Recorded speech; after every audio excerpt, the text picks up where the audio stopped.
This episode reminds us that belonging is not something you announce.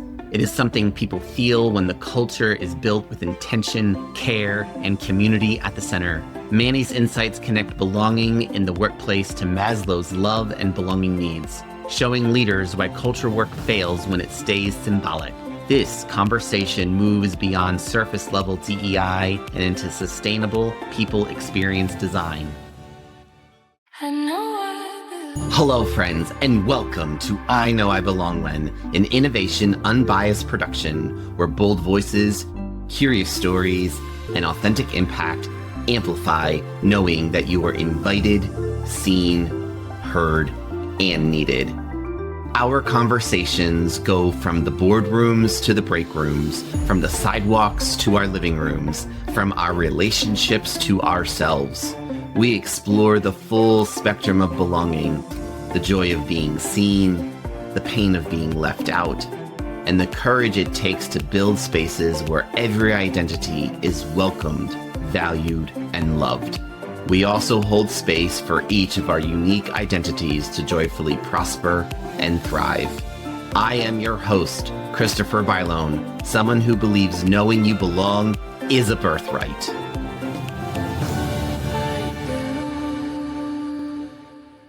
This episode is about to read you loudly. Our guest is the kind of person who does not only talk about culture, he builds infrastructure with it.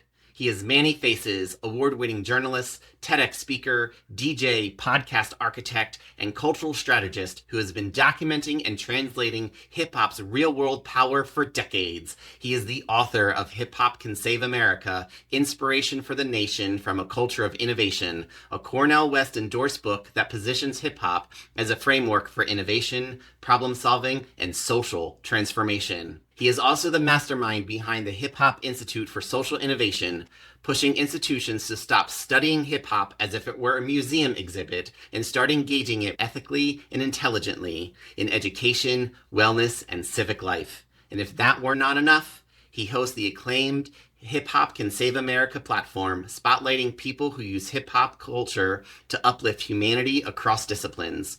Oh, and he is a living kidney donor, which means the service in his work is not theoretical.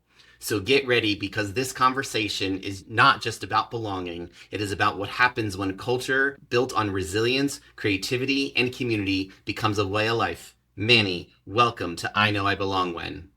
Thank you so much. What a pleasure, privilege, and honor to be here. And thank you for your kind words and warm welcome. Appreciate it. Absolutely. Very glad to be here. So let's dive into this conversation. For folks who still think that hip hop is just music, can you set the record straight? What are we missing when we don't treat hip hop as a framework for innovation and change? Yeah, well, two big angles there. So there is still an idea amongst many people that when you think of hip hop, you think of music, you think of rap music, You may think of, music on the radio, and that's sort of the extent of your connection to the word or the phrase.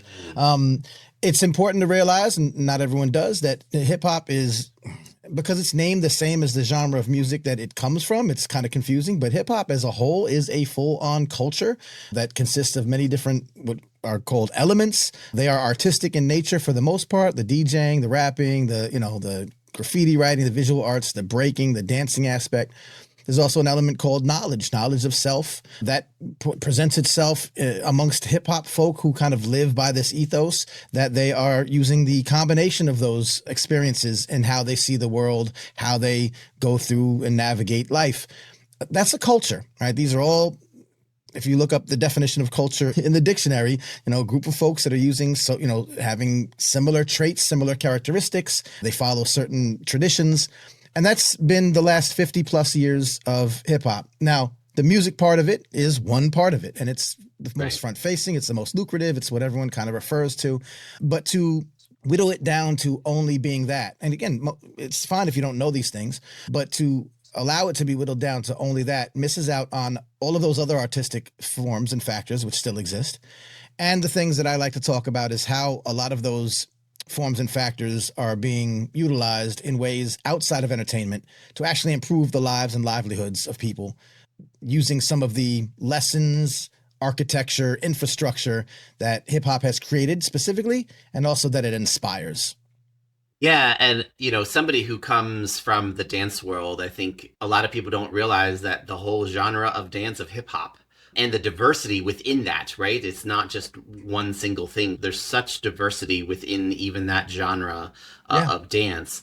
And so, if you were to dispel a myth beyond the music part of it, when you say, oh, people might not understand that hip hop is a larger ecosystem, what part of that ecosystem would you like to elevate so people get a better understanding of what hip hop is? I there's so many because we're advocates and we're cheerleaders for hip hop as a whole. I think that the idea of community, the real sense of gathering and family outside of blood, right? Right. You know, and a lot of, I don't know, social movements have this. A lot of, you say the dance community, anything you do there's a community of folks that do it and you can find common ground. There's something interesting about hip hop in these years that I've been covering it and, embedded in it, is that it's a different thing. And it does really cross all borders and boundaries and all demographics and all land masses. Like, this is truly a global connectivity. Tony Blackman, who's a wonderful artist herself, she's an MC, she's an author, she's a healer. She does a lot of work with young people, a lot of work with women. She always says that you could pick me up and put me anywhere in the world. And I said, not in the ocean, it doesn't work there, but where there are people. And she says, I'll find the hip hop in any place in the world. And when I do, I'll have a place to eat and I'll probably have a place to sleep if I need it. Any country in the world. And when we look at the reality of that, I don't know that there's anything else that brings us all together in that global community, not sports, not politics, not religion, that really we have a community that we could find our community anywhere else in the world to that extent. And it's a creative and artistic and intelligent and thoughtful community at that. So I think the community factor of it in hip hop, and Tony Blackman talks about this too, we have this thing called the cipher. You know it in dance. It's that circle of performers or that circle of rappers or that circle of dancers or that circle of intellects, because a cipher doesn't have to just be performing. And that cipher, when you're in that circle, doesn't matter where you were before you stepped in that circle, and it doesn't matter where you're going to be after you step in that circle. When you're in that circle, authentically connected and valuing the culture and whatever it is that you're there to do together, you belong, and there's a special feeling there. And whenever you talk to hip hop practitioners or folks with a hip hop mindset or folks that have come from these cultural spaces, they'll talk about that as if it's sacred. And there's something to it. Something to it. That's really special. And I think the thing that's really hitting home for me is the community aspect, right? And the going anywhere around the world. I think a lot of people would be a little surprised that hip hop doesn't just stop at the shores of the United States. It's a global phenomenon. When you say community, one of the things, and the way you were describing it about being able to find your people no matter where you're going, thinking about the gay community. And whenever I'm someplace and I see that pride flag in the store window or just see it out, I go, okay, I know I'm safe here. And I know that my people are somewhere around me. And so it's just that beacon of hope, that beacon of just like allowing your shoulders to relax a little bit and not being on guard. And so that's really special to be able to do that. And I don't think a lot of people, even myself, as much as I know hip hop, even this conversation so far is deepening my relationship with hip hop. It's not the space that I normally travel in, but what I would say is that it's so far, it's just, okay, what blinders have I had on up until today so that I can dive a little deeper into what hip hop not only means for the world, but what it means for me, and how can that influence my work to be a better practitioner in this space. So, want to keep the conversation going. So, you have built this whole Hip Hop Can Save America ecosystem, the podcast, the live stream, the newsletter, the book. What problem are you trying to solve for that one format couldn't handle on its own? It's a good question. I mean, I'm sort of a multimedia guy to begin with. I got into podcasting because I was an audio guy, because I was a DJ and I was doing remixing and producing, but I was working in journalism. So I was writing, and then I was taking that kind of thing and translating it to the podcasting space to do audio work. So I've always been kind of a collage when it comes to how I put things into the world, my own creativity. The problem, I guess the problem I'm trying to solve is that once I started realizing how many folks out here view hip hop in this way, in the kind of way that I'm talking about, and also are doing work with, through, around, connected to hip hop music and culture in these intersectional ways, in education, in science and technology, in health and wellness, in politics and social justice, and all these aspects of humanity to improve said aspect of humanity, or the lives and livelihoods of folks facing oppression or going through difficult times. I realize how little we hear about that. I realize how little that gets centered, or how few media outlets talk about that sort of thing, especially when it comes to hip hop. That's not the stuff you hear about. And as a journalist and as an advocate and as, someone of the culture, by the culture, and connected to so many people, it felt like it was a huge void in visibility and, I don't say notoriety, but, people knowing about this stuff.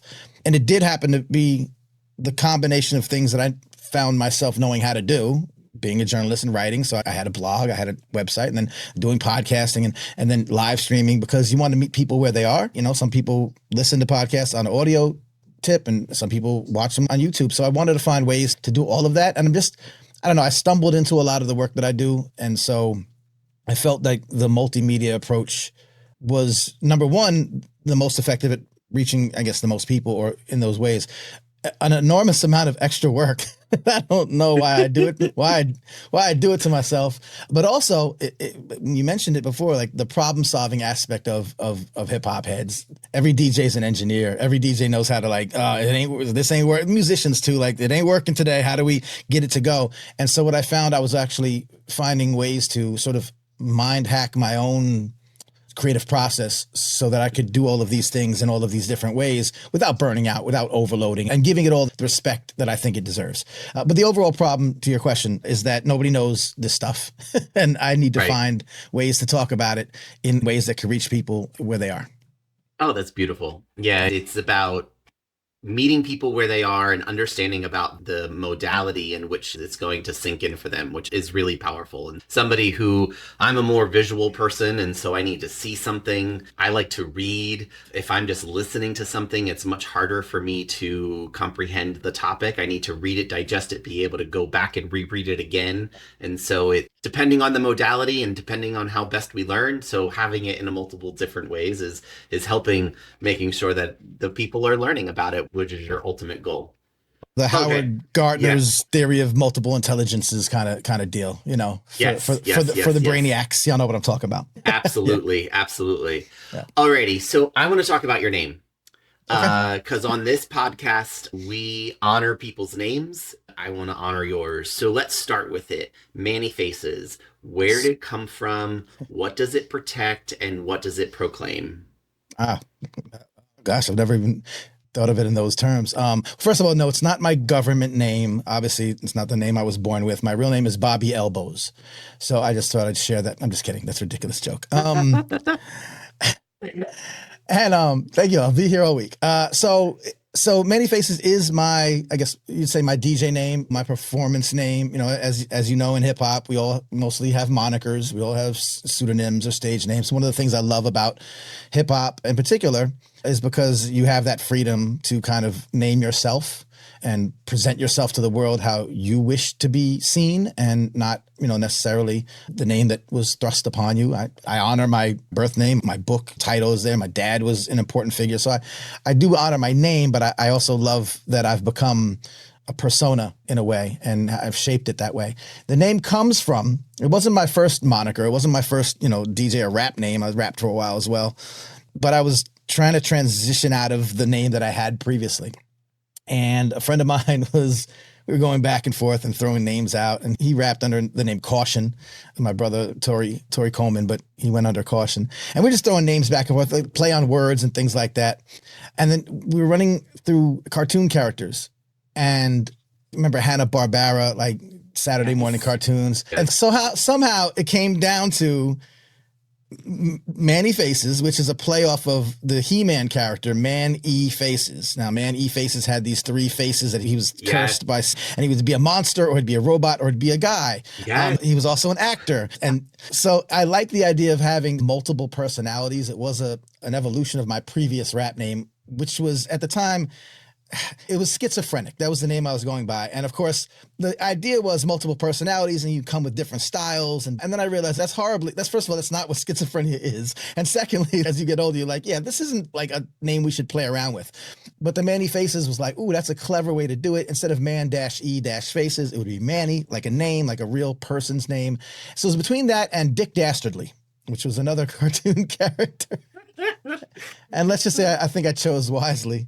Yeah. So that's where it came from. And it just stuck. I was making remixes. It was the MySpace days.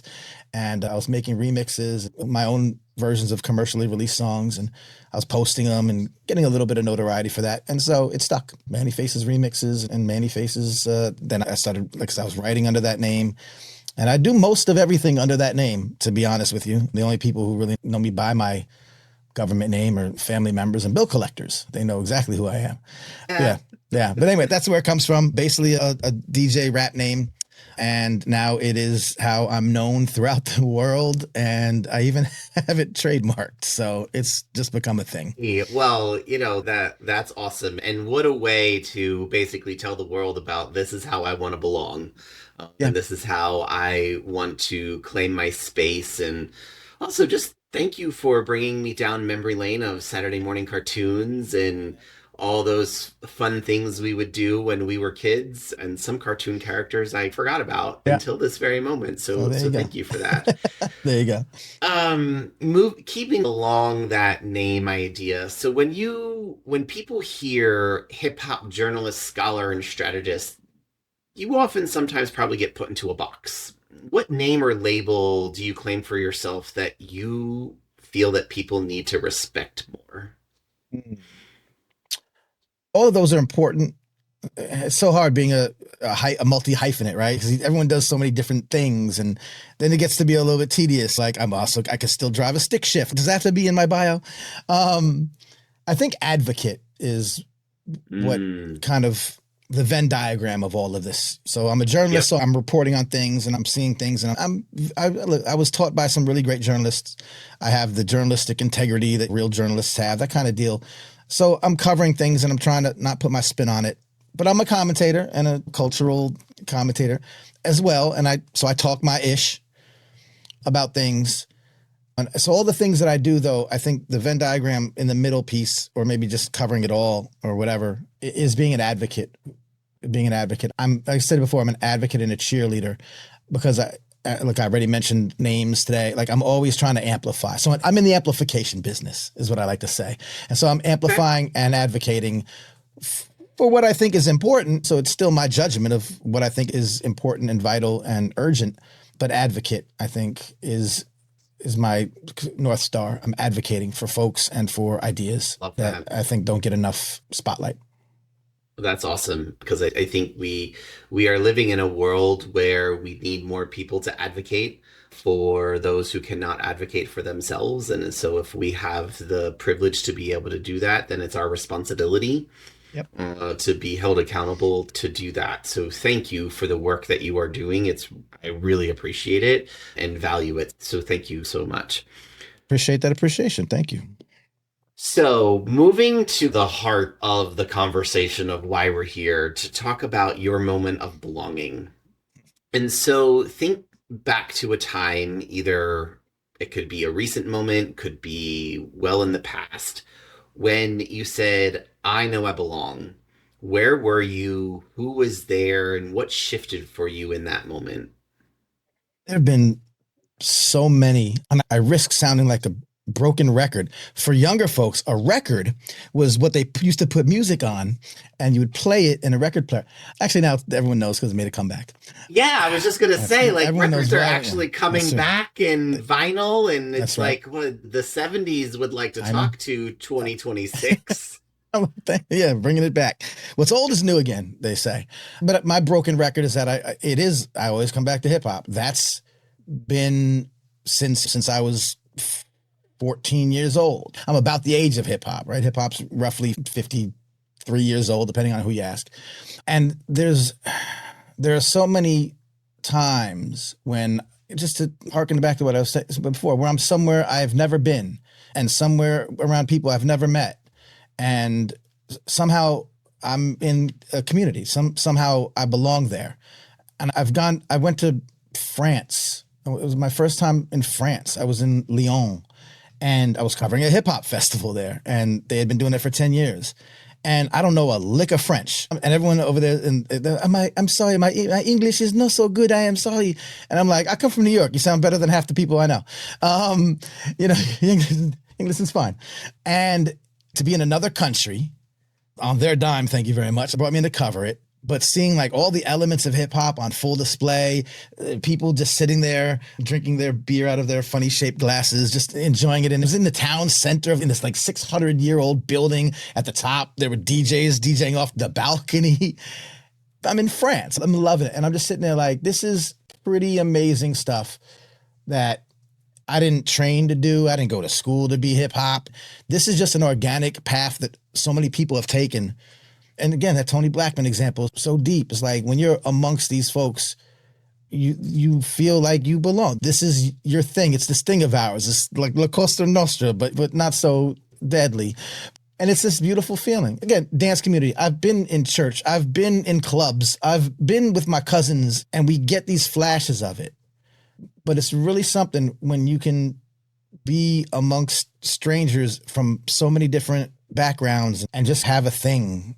And we say in hip hop all the time, real recognize real, right? So if you're there and you, again, respectfully, you come with the culture, people know it, and you just feel like you're amongst your family, your community. And I think that there's so many millions of people that feel that way. So again, that's one example, but it goes back to, again, one of the things in hip hop, you always hear people asking, when did you fall in love with hip hop? And we all have these moments where it became part of our lives or something clicked or whatever. And again, I go back to the 80s with this, and I'm listening to, back then you could only listen to rap music on the radio, even in New York, from 10 p.m. to 2 a.m. on Friday nights and Saturday nights, right? This is when rap was out. It was like the late 80s. It hadn't exploded the most listened to genre. But from New York, I live in a black neighborhood, you listen to the radio stations. At those hours, that's where the DJs are playing all the new music and the KRS Ones and the Public Enemies and Run DMCs, and it was all starting to percolate.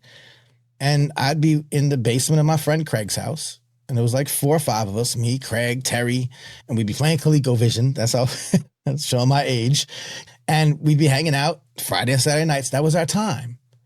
And hip hop came on the radio, and it was Rakim's song, My Melody, which is my personal kind of, man, when I heard that song, it was something. I'd come up on all kinds of music. My dad was a jazz and blues connoisseur. There was soul music. I loved the kind of 70s yacht rock type stuff. Like I loved that when I was a kid. But this was hitting us really differently. And it was such a unique sound. And Rakim, with his delivery, was so transformational. That moment, I'm like, I'm really loving this thing. But so whenever anybody asks me that question, when was your moment? And I think of that song and hearing it on the radio, I was in Craig's basement with Terry and me, and we were just hanging out. And that was my community. So it's always felt my earliest memories of belonging. And again, I'm a white dude. I'm in a black neighborhood. These are black families. I'm not of the culture that they're part of. This was a unifying culture that we could all get behind. And obviously born and birthed and evolved from Black American culture, but something that was inviting to other people. You could take part in this. We could all do this thing. Man, if that's not belonging, I don't know what is. Yeah, no, that's exactly right. And Yeah. I think there's a lot of through lines in being in that basement and Yeah. hearing that music and understanding how it's moving you to being in Paris, France, and seeing how a completely different country, a completely different culture is embracing hip hop. and understanding about how that is helping to evolve their own culture. And so it's really powerful. And the through line of belonging is in that moment. So thank you for Yeah, sharing that. That's really powerful. 100%. Yeah, and look, again, and I have a cheat code. I'm the son of a sociologist, so the things you're talking about, like the idea of belonging, and this idea of it. In some ways, it's sociology. In some ways, it's anthropology. But these are human social interactions that are really fascinating. And you're right, going to other countries, going to other neighborhoods, looking at, I'm from New York, but then when West Coast rap started coming up, we're learning about their kind of local cultures through the music as well. In Atlanta, we didn't know anything. We thought everyone down in Atlanta was dumb and slow until Outkast came out. And I was like, wait a minute. Maybe we're wrong about these folk. You know what I mean? So yeah, we get all of that by looking at it through that global hip hop lens. It is fascinating. I love it. And it is very much a sense of unity and community. I mean, hip hop is built off of these tenets: peace, love, unity, and safely having fun. If you ask any traditional hip hop head, this is an old mantra from back when it was early on. Hip hop was born out of gang violence, finding a truce, and then using these art forms in place of physical aggression. Like, it's in its DNA. Unity and belonging is in hip hop's DNA. It's more so than anything else. Like I said, everything else is very divisive and very exclusionary, and hip hop is the opposite. Yeah, no, that's very true. Okay, so this wouldn't be the unfiltered conversation that we wanted to be if we did not talk about the moment of non-belonging. So you often are translating hip hop into institutions that were not built with hip hop in mind. So what does non-belonging look like in those spaces? Tokenism, disrespect, erasure, and how do you clock it fast? That is a ongoing struggle, as it is with other social and cultural and movements. And we have this problem, certainly, even as you mentioned, the LGBTQ community, Black community, ethnic communities, Hispanic communities, everyone's having their history erased, or, having things that are blocking it in institutional spaces. So I think hip hop does two things. Number one, there's a history there, and there's a breadth and depth that needs to be studied, or in these institutional spaces, or revered, or put in the programming, or depending on what kind of institutional space we're talking about, educational or cultural. There should be programming. You shouldn't have it just during Black History Month. There's a lot of things that we can ask for, and these institutions. The key is becoming more and more to have folks that are of the culture, by the culture, be the stewards in the institutions, right? You have to have folks that are not just, I study hip hop from an anthropological lens. Nah, man, like, I am hip hop. Why hire me to be, or the other me's, or people that, so there's a movement, there's a bunch of folks who advocate for more practitioners to be included in these institutions who don't necessarily have credentials. I'm certainly smart enough and learned enough to teach college courses on hip hop. I can do that, no problem at all, but I don't have a college degree. So by default, I can't get a teaching job in a college if their minimum requirements is a master's degree. So it excludes me. And I'm a cis white man. I should be able to do whatever I want, and it still holds me back. Can you imagine a Black practitioner or a Hispanic practitioner or a woman who wants to get a job, who's eminently qualified but doesn't have the letters after their name? So that's what we're trying to get past to some of the institutions, that you're not doing the cause, if you're even concerned with doing the cause justice. You're not doing it if you're not thinking from that angle, that you're excluding folks based on qualifications, like you said, that aren't built to cover, discuss, to understand the nuance, the creativity, the breadth and depth of this culture. It's impossible to do in the traditional way. It was evolved from untraditional, unholy combinations of things. Yeah. How could you put back into a box what is never supposed to be in a box? It can't be in a box. Yeah. So it makes it very difficult. So that's what we look for as advocates. We raise up, we lift up the voices of the folks who are doing it well. A number of the folks that I talk to, we're heavy on the education space. When it's done right, there's beautiful opportunities for hip hop to be not only studied as a subject, but also to be a methodology in how, or pedagogy and how you teach other subjects. And we have people that do that across all kind of fields and disciplines. And so we lift them up, we shout them out when they're doing it. I take the stories, and hopefully other institutions are listening to me, because I talk to the people who are doing it righteously and effective, if your cause is educating young people or youth development, like the people that do this work already in institutional spaces, in nonprofits, and very much often they have to put one foot in the culture, one foot in the academia or the institution and work those angles. And it can be very frustrating. It can be very frustrating. If you talk to a lot of the educators that I talk to, especially Black and brown educators that are saying, listen, we try, we come into the school districts, we want to improve these kids' lives. We know how to do it. This hip hop ed movement is not theoretical. It's not brand new. There's actually a lot of literature, studies, research, practitioners have been doing this for years, and they get into a school district, and the school district is so unreceptive to it, and they just want to follow the same. So you have to question at the end of the day. If you don't know about these things as an institutional space, that's fine, that's fair, because like I said, most people don't know about these things. But once we introduce it to you, and then you don't respect it, you don't really make moves, or you do it in a token way, right? Oh, let's have Black History Month programming at our institution or our center for something, right? It's great. I need hip hop to be on the board of directors, though. I need someone who can do this, who can lead you year round. Because why are we only doing it like in those times when all of this architecture, all of this infrastructure, all of this problem solving ethos exists?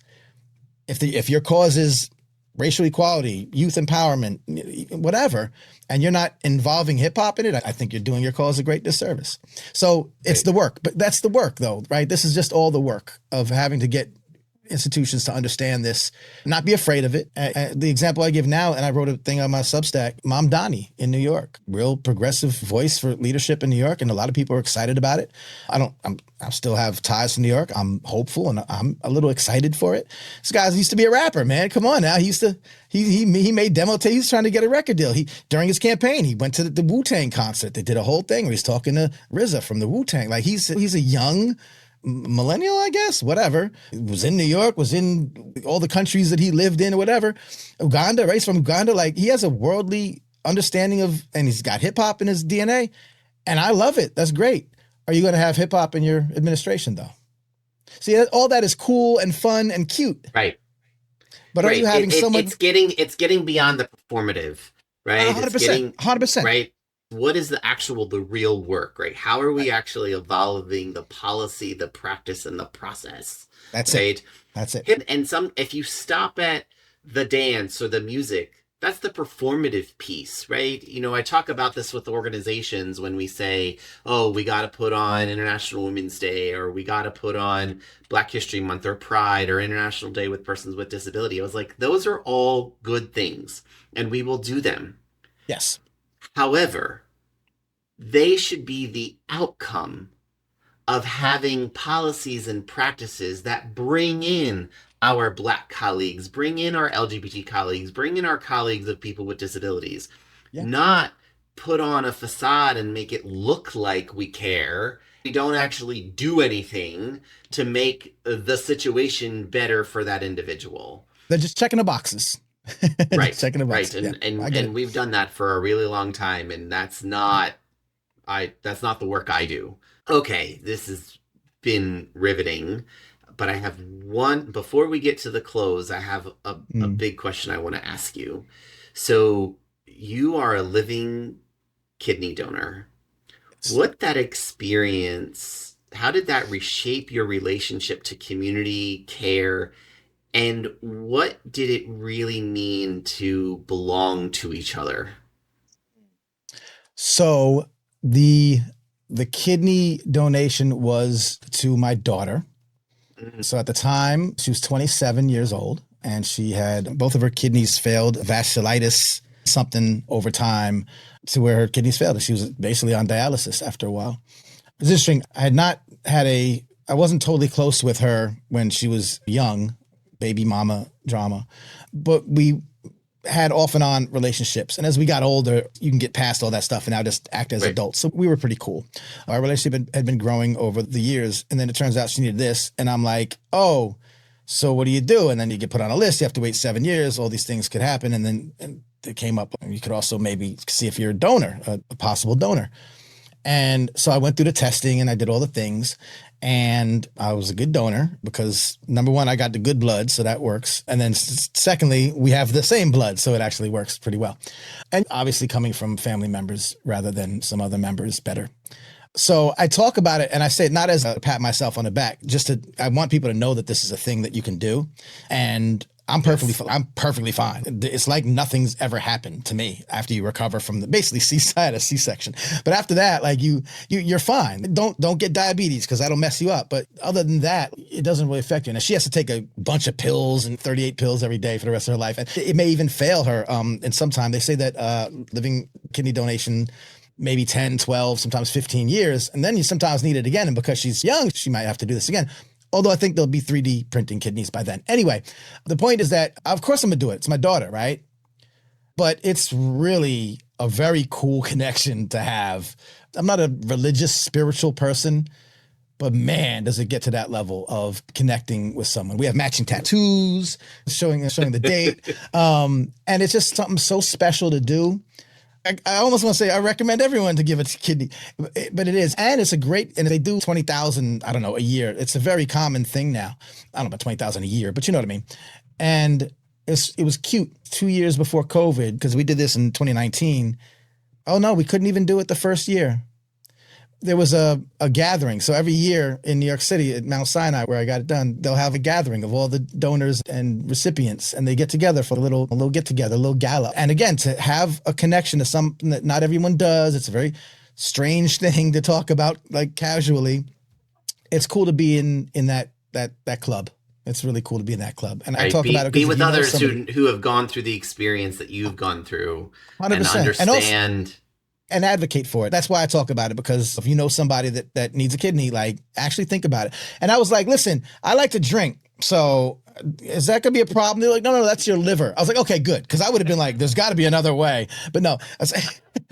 But yeah. So I advocate for it. I talk about it. I'm very proud of it. Obviously it's a big thing to do, but I hope people take that. And if you ever hear about somebody with a need, to consider it. Yeah, please do. It's definitely a need, and those, I know this might be a morbid statement, but think about your own end of life and when you don't need your organs anymore. If you are somebody who is healthy enough to be an organ donor, please consider that because it's 100%, very much needed. 100%, 100%. Yep. Okay, and this has been a riveting conversation. You have opened my eyes to some things that I didn't necessarily even know about hip hop myself. So I appreciate that. Somebody who is always in a constant state of learning. So this is great. So Sure thing. I want to bring our conversation to a close. So I ask everybody to finish the sentence, I know I belong when. So, Manny, I know I belong when? When it feels like family. But I have an interesting viewpoint on family because I'm an adoptee. So all my family is chosen family. However, later in life, I actually met my birth parents. And I have sisters and their family, though we didn't grow up together. I told you I didn't have a relationship with my daughter, but that's my family. And then I gave her a kidney. And I have a stepdaughter from my first marriage that's still my daughter, actually still has my name. To me, and again, when I told you my brother earlier, Caution, my man Tori Coleman, who's my brother, and I refer to him as my brother. He wasn't my brother. He was my brother from another mother. He's just a friend that, Right. is family. And we all have that. We all have people like that in our lives, but everyone in my life has been that. All my family has been chosen family. That's why hip hop is such a beautiful space to me. I know I belong because it feels like family. It just feels like your people. And it doesn't have to be at a dinner. It doesn't have to be at Thanksgiving. It could be in Lyon, France. It could be in a Right. conversation with you. Like, to have the idea that anyone can make you feel comfortable enough that you feel, like you said earlier, safe. I'm among my people. Mm. And you know when it doesn't.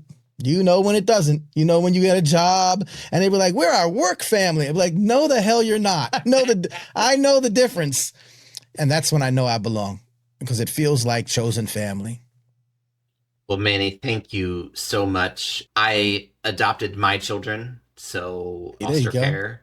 Come on. So yes, so you were pulling on heartstrings that I did not know you were going to pull on until the end of the conversation. You should have dropped that at the beginning, not at the end.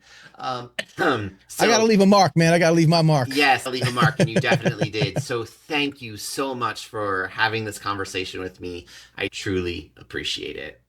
I appreciate that appreciation and the fact that this platform is even here to have these conversations, as you probably would agree, they're needed more than ever. So thank you as well for your work.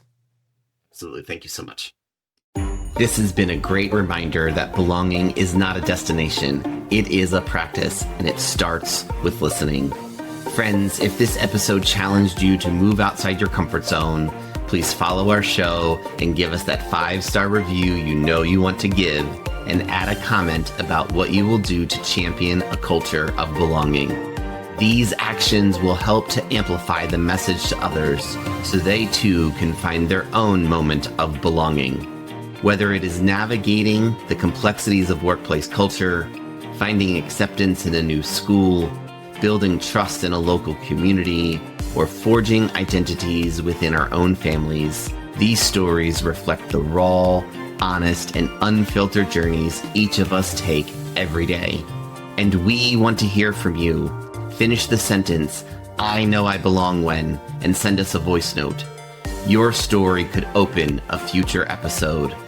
Thank you for listening. Know that your bold, authentic self is welcomed, valued, and loved. And until next time, remember, you belong here.